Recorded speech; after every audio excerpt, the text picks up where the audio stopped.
Assalamualaikum warahmatullahi wabarakatuh. Selamat pagi anak-anak.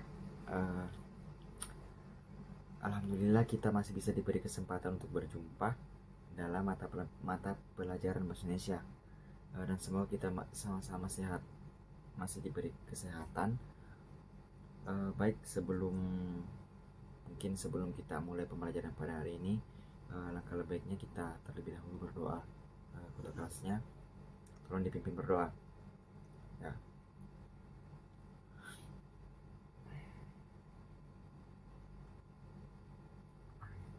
Ya, silakan duduk. Baik, mungkin sebelum melangkah ke materi, saya mau cek aja satu ya. Karena saya ada lihat dua kursi kosong, jadi mungkin dua orang terakhir. Siapa lagi yang? Oh, Arif. Arif, Arif kenapa? Demam. Ya maklum ya. Selalu hujan, jadi musim berubah-ubah, jadi efeknya biasa begitu demam. Saya absen satu-satu. Nindi. Oh, Nindi juga sakit. Oh iya iya iya. Fikri, Rifki, ada Sinta, Adelia, Fajar, Inna. Ya, dua orang tidak hadir pada hari ini ya. Baik, jadi kita doakan teman-teman yang tidak sempat hari ini karena sakit, jadi kita doakan semoga lekas sembuh. Baik, saya akan melanjutkan ke materi. Minggu lalu saya suruh kalian membawa teks puisi kan ya, jadi kita akan sama-sama nanti membahas hal tersebut. Jadi saya mau memaparkan dulu materi sedikit pengantar apa itu unsur-unsur pembangun dalam puisi. Jadi sebenarnya yang harus kalian ketahui, unsur-unsur pembangun dalam puisi itu tak ada dua. Yang pertama unsur intrinsik, dan yang kedua itu ada unsur ekstrinsik. Unsur intrinsik terdiri dari dua struktur. Yang pertama struktur fisik, yang kedua adalah struktur batin. Struktur fisik terdiri dari tipografi, diksi, imaji, kata konkret, bahasa figuratif, rima dan irama.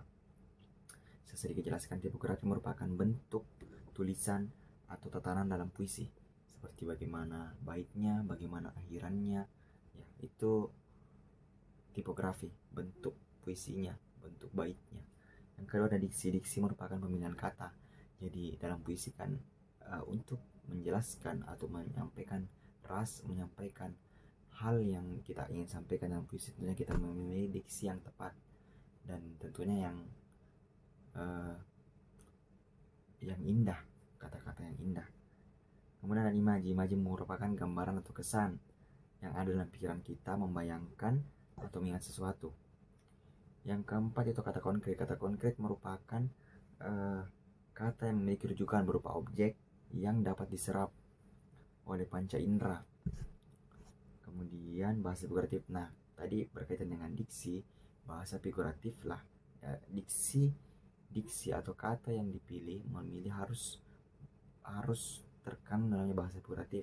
Bahasa figuratif merupakan kurang lebih seperti majas, artinya dia berisi kata yang konotatif, yang merupakan kiasan, ada makna di baliknya.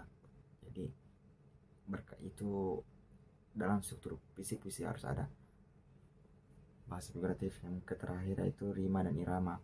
Rima merupakan pengulangan bunyi yang terletak dalam lirik sajak atau akhir sajak, dan sedangkan irama merupakan permainan bunyi pada akhir kata yang serentak dan berkesinambungan sehingga menimbulkan atau memunculkan suara yang harmonis. Kemudian struktur yang kedua adalah struktur batin. Struktur batin terdiri dari 4 bagian. Yang pertama yaitu yang pertama tema, rasa, kemudian kedua rasa, yang ketiga nada, yang keempat amanat. Tema yaitu apa yang menjadi poin penting dalam puisi tersebut, apa yang menjadi gagasan pokok dalam puisi tersebut. Kemudian ada rasa. Rasa merupakan pokok permasalahan atau sikap terhadap permasalahan tersebut. Rasa merupakan seperti sikap penyair terhadap pokok permasalahan yang ada dalam puisi. Yang ketiga adalah nada. Nada merupakan bagaimana penyair ke pembaca, apakah dia seperti mendikte, mengajak, ataupun bersikap sombong, baik itu merendahkan juga pembaca, termasuk nada dalam struktur batin puisi. Yang terakhir adalah amanat. Amanat, dengan adanya tema, kemudian kita memiliki tujuan selain gagasan pokok, kita memiliki tujuan untuk menyampaikan pesan kita kepada pembaca, yaitulah itu yang disebut amanat. Amanat merupakan pesan inti yang ingin disampaikan oleh penyair ataupun yang menulis puisi melalui puisi tersebut. Amanat ini menjadi dasar dan tujuan yang mendorong penyair menciptakan puisi tersebut. Kemudian selain unsur intrinsik, kan ada dua tadi, unsur intrinsik dan unsur ekstrinsik. Kemudian saya akan menjelaskan unsur ekstrinsik. Unsur ekstrinsik terdiri dari tiga, yaitu unsur biografi, unsur sosial, dan unsur nilai. Saya jelaskan unsur biografi. Unsur biografi merupakan latar belakang penyair atau penulis dari puisi ini. Jadi biografi, kan kita tahu biografi merupakan ada nama, latar belakangnya, alamatnya, tanggal lahirnya. Jadi itu yang dimaksud unsur puisi. Yang kemudian unsur sosial. Unsur sosial merupakan sangat erat kaitannya dengan kondisi masyarakat. Ketika seorang penulis berada dalam masyarakat yang berbuat kerusakan, ada kemungkinan ia akan membuat puisi yang bersifat kritikan atau nasihat kepada masyarakat. Kemudian ada unsur nilai. Unsur nilai mencakup nilai-nilai pendidikan, baik itu nilai seni pendidikan, nilai seni, politik, sosial, budaya, dan lain-lain. Unsur nilai yang terkandung dalam puisi sangat mempengaruhi baik tidaknya puisi karena menjadi daya tarik tersendiri. Jadi itu mungkin pengantar atau penjelasan singkat apa unsur-unsur yang membangun puisi. Baik, kemudian setelah saya jelaskan bagaimana unsur-unsur pembangun puisi, saya minggu lalu meminta kalian kan Bapak meminta kalian membawa salah satu teks puisi kan ya. Jadi ini setelah saya menjelaskan, jadi saya minta, ini tugas anak-anakku sekalian pada hari ini, kalian dari teks puisi yang kalian bawa, kalian tentukan apa unsur-unsur pembangun dalam puisi tersebut. Jadi sesuai dengan teks yang dibawa ya. Jadi kalian tentukan unsur-unsur pembangun sesuai yang saya jelaskan tadi. Kemudian dalam unsur pembangun puisi tadi ada yang disebut dengan bahasa figuratif atau makna konotasi. Jadi kalian tentukan, dalam puisi pasti ada makna konotasi atau bahasa figuratif. Jadi setiap bait, baik itu lirik bait ataupun bait, kalian tentukan yang mana yang termasuk dalam makna konotasi dalam puisi tersebut yang kalian bawa. Setelah itu saya akan kasih tugas, jadi silahkan dikerjakan. Kemudian tugas untuk saya mungkin jadikan PR, saya mau kalian menulis puisi. Jadi sesuai dengan gagasan, perasaan ataupun pendapat kalian. Jadi silahkan menulis puisi, tapi seperti kalian sesuai dengan penjelasan saya tadi, kalian tentukan bagaimana unsur-unsur pembangunan puisi. Kemudian tentukan yang mana dalam puisi yang kalian bawa, yang mana termasuk makna konotasi ataupun bahasa figuratif. Mungkin itu.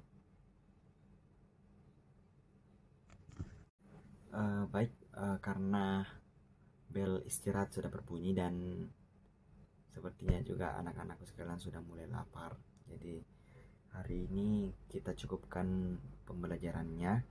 Jadi saya ingatkan kembali, kita refleksi kembali.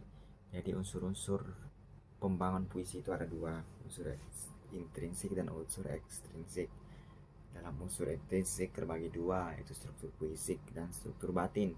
Struktur fisik terdiri dari tipografi, diksi, bahasa figuratif, rima dan irama, kata konkret, itu yang lingkup dalam struktur fisik. Kemudian ada struktur batin. Struktur batin terdiri dari tema, rasa, nada, dan amanat. Ya, ada 4. Kemudian unsur ekstrinsik terbagi 3, yaitu unsur biografi, unsur unsur sosial dan unsur nilai. Betul. Jadi kalian mohon diulangi pembelajaran di rumah. Ketika di rumah kalian ulangi untuk mempelajari materi yang saya jelaskan pada hari ini. Kemudian saya ingatkan tadi saya beri, setelah kalian memahami bagaimana menentukan unsur-unsur pembangun dalam puisi tersebut, saya meminta kalian untuk menulis puisi sesuai dengan gagasan, perasaan, dan pendapat kalian masing-masing. Kemudian minggu depan nanti saya sampaikan lewat grup chat ya materi yang akan kita bahas untuk minggu depan. Jadi kerjakan tugasnya. Terima kasih untuk hari ini, tetap semangat dan selalu belajar. Mungkin itu dari saya. Jadi untuk teman-teman yang tidak pada hari ini, tolong kalian bimbing, kalian berbagilah.